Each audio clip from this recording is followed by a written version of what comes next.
Ladies and gentlemen, welcome back to EdTech TV.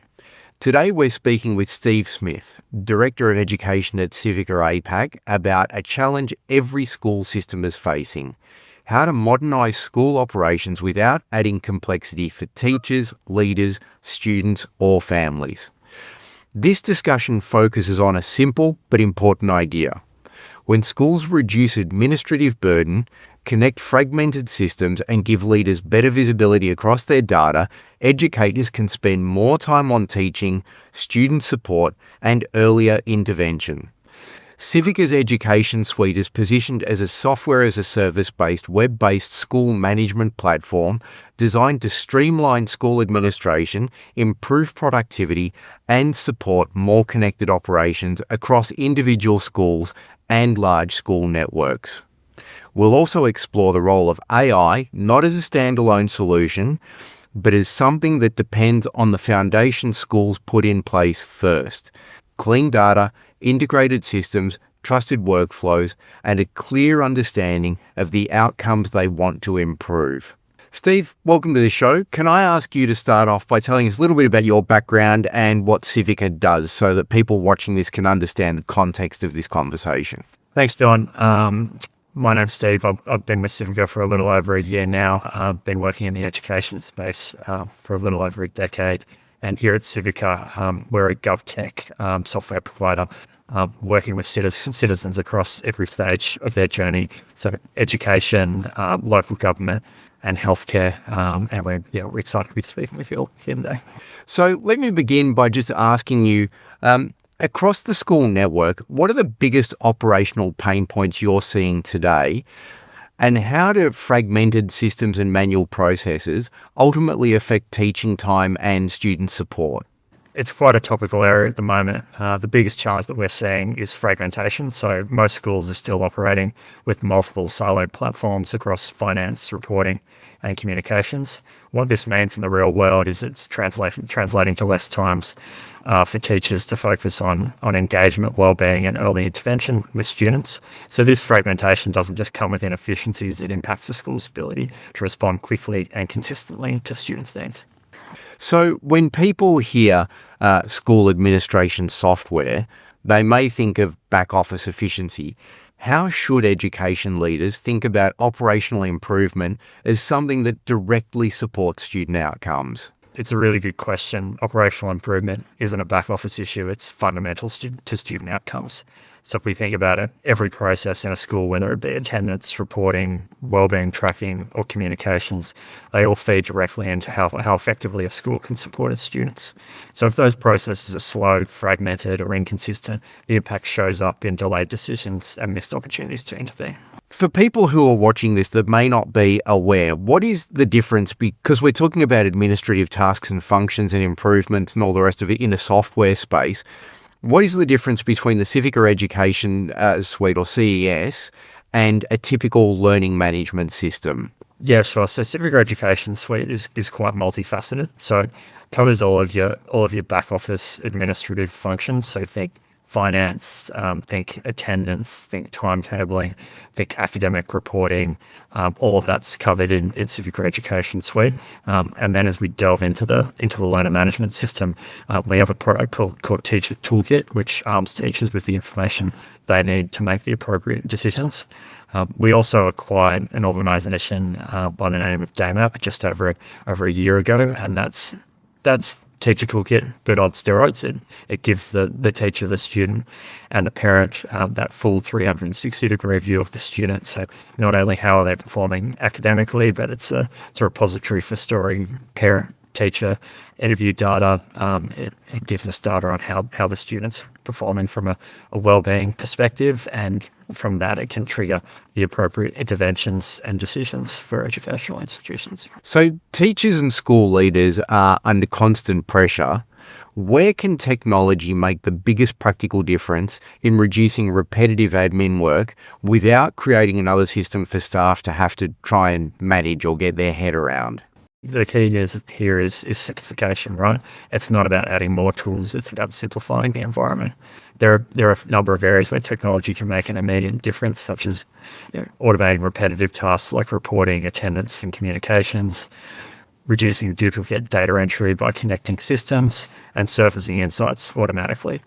But if we look at it, the key is that it needs to happen within a connected platform, not through additional standalone tools. If teachers feel like they're logging into yet another system, you haven't solved the problem you've added to it. Many schools still rely on multiple disconnected systems, and you just mentioned the importance of connecting systems like spreadsheets, duplicate data entry, manual handoffs, and so on. What changes when a school network moves forward to a more unified SaaS-based platform like Civica Education Suite? Yeah, we're enabling them to move from managing systems to managing outcomes. In a unified environment, data flows more consistently across the organization, so you don't have to reconcile different versions of the truth.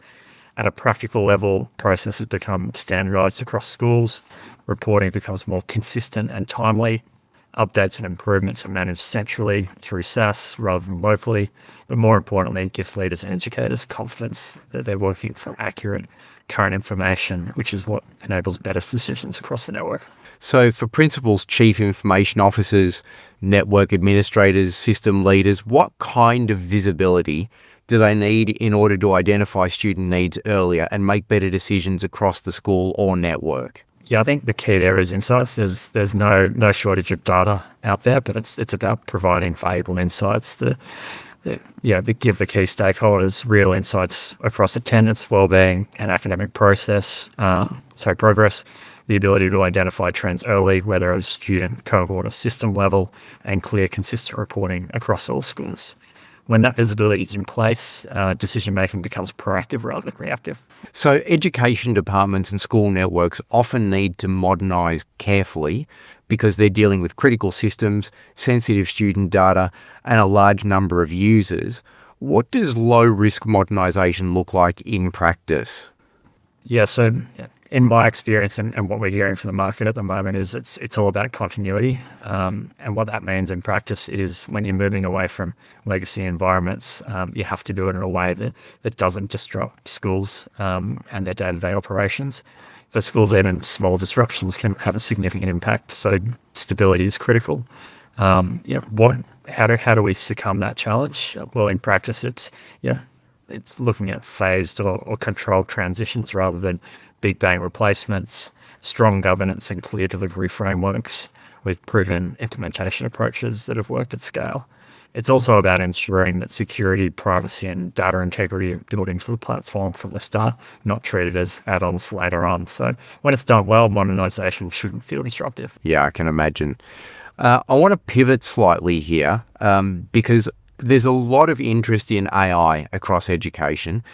But, there's AI and then there's meaningful AI. And meaningful AI depends on trusted data and integrated systems. What foundations need to be in place before schools can expect AI to deliver useful, safe, and reliable outcomes? Yeah, so AI is only as strong as the data that it has access to. So innovation in the AI arena can't actually happen without a secure, integrated data platform underneath it. So those are the prerequisites.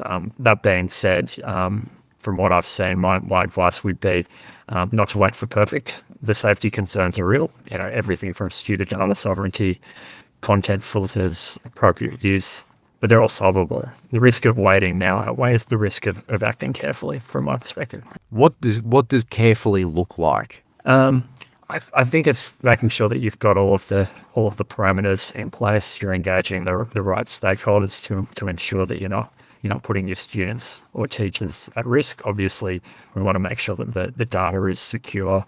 We've got all of the appropriate cyber controls in space, and we're not providing students with access to data and systems they shouldn't have access to, quite frankly. So for a chief information officer or education department leader reviewing their school management environment today, what are the first signs that their current systems are holding them back, and what should they prioritize next?